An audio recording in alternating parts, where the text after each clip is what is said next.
মামার বিয়ে শপিংয়ে মা শুধু আমাদেরকে ঘরে রেখেই চলে যেত, তাই আমরা অনেক কান্নাকাটি করে মার সাথে একদিন শপিং এ যাই। বিয়ের শপিং কি আর বাচ্চাদেরকে সাথে নিয়ে করা যায়? হাঁটতে হাঁটতে আমাদের বড়দেরই পা ব্যথা হয়ে যাচ্ছিল। হ্যাঁ, এটা ছিল আমার ভাইয়ের বিয়ের শপিং এর ভিডিও, বাট ভিডিওগুলো শেয়ার করা হয় নাই, মোবাইলেই পড়েছিল। এতদিনেও কেন শেয়ার করা হয়নি সেটাই আজকে আপনাদের সঙ্গে শেয়ার করব। সো আনিসাস ফ্যান্টাসি ওয়ার্ল্ডে সবাইকে জানাচ্ছি ওয়েলকাম।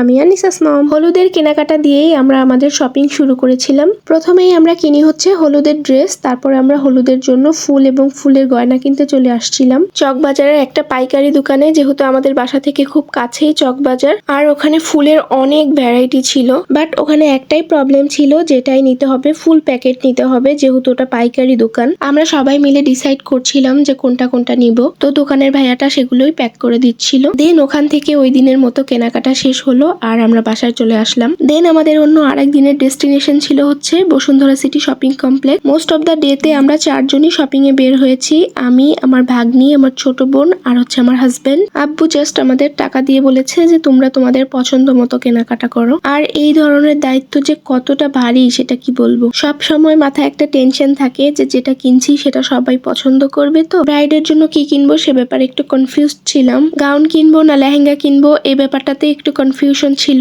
দুটোই দেখছিলাম যে যেটা ভালো লাগে সেটাই নিব। তো ব্রাইড যেহেতু এরকম একটু পিঙ্কিশ টোনই পছন্দ করে, তাই আসলে এই টোনের ভিতরেই নেওয়া হয়েছে। ব্রাইডের শাড়িটা তো আগেই কেনা হয়ে গেছিল, সেটা আমরা নিউ মার্কেটের ওই সাইডটা থেকে আগেই কিনে ফেলেছিলাম। আসলে বিয়ের শপিং তো আর এক দুই দিনে শেষ করা যায় না, এই বিয়ে উপলক্ষে বেশ কয়েকদিনই শপিং এ বের হওয়া হয়েছে। আর যখন যেদিন যেটা পছন্দ হয়ে গিয়েছে তখন সেদিন সেটা কিনে ফেলা হয়েছে। ব্রাইডের কেনাকাটার পরে ইম্পর্টেন্ট হচ্ছে বাচ্চাদের জন্য কেনাকাটা করা। যে কোনো প্রোগ্রামে আনন্দ হইচই করার জন্য ওরাই তো বেশি এক্সাইটেড হয়ে থাকে।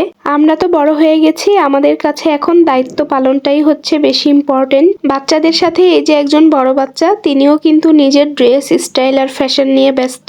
আমরা বাচ্চাদের ড্রেস দেখছিলাম আর এই ফাঁকে তিনি তার কেনাকাটা কমপ্লিট করে ফেলেছেন। আর এরই এক ফাঁকে বিডি বাজেট আর স্কারলেট থেকে কসমেটিক্স আইটেম গুলো কিনে ফেলেছি। কিছু কিছু জিনিস আমি অনলাইনেও অর্ডার করে রেখেছিলাম। আমাদের সাথে ঘুরতে ঘুরতে বাচ্চাগুলো ভীষণ টায়ার্ড হয়ে গেছিল, যে জন্য আসলে বাচ্চাদেরকে নিয়ে খুব একটা বেরি হই নাই। আমি আসলে আগে থেকে আস্তে আস্তে শপিং গুলো করে ফেলতে পারতাম, বাট আমি একা করতে সাহস পাই নাই। আমি অপেক্ষা করছিলাম আমার ছোট বোন আর ভাগ্নির জন্য, যে ওরা আসলে একসঙ্গে সবাই সবার পছন্দ মতো কেনাকাটা গুলো করবো। নতুন বউয়েরও কিন্তু আমাদের সাথে আসার কথা ছিল, বাট ও একটু অসুস্থ থাকায় ও আর আমাদের সাথে যেতে পারেনি। কেনাকাটা শেষ করে বাসায় এসে তারপরে আবার সবকিছু গোছানোর পালা। বাসায় এসে লিস্ট করে সবকিছু আবার আমরা প্যাক করছিলাম।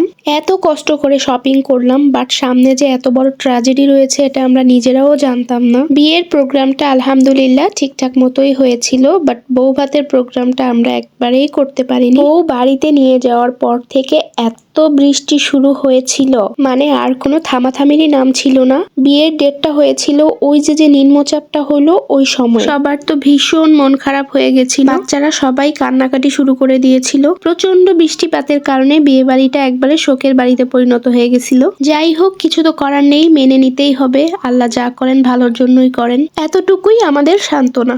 এ কারণে ভিডিওগুলোও এতদিন পোস্ট করা হয়নি, অবশেষে আজকে পোস্ট করলাম।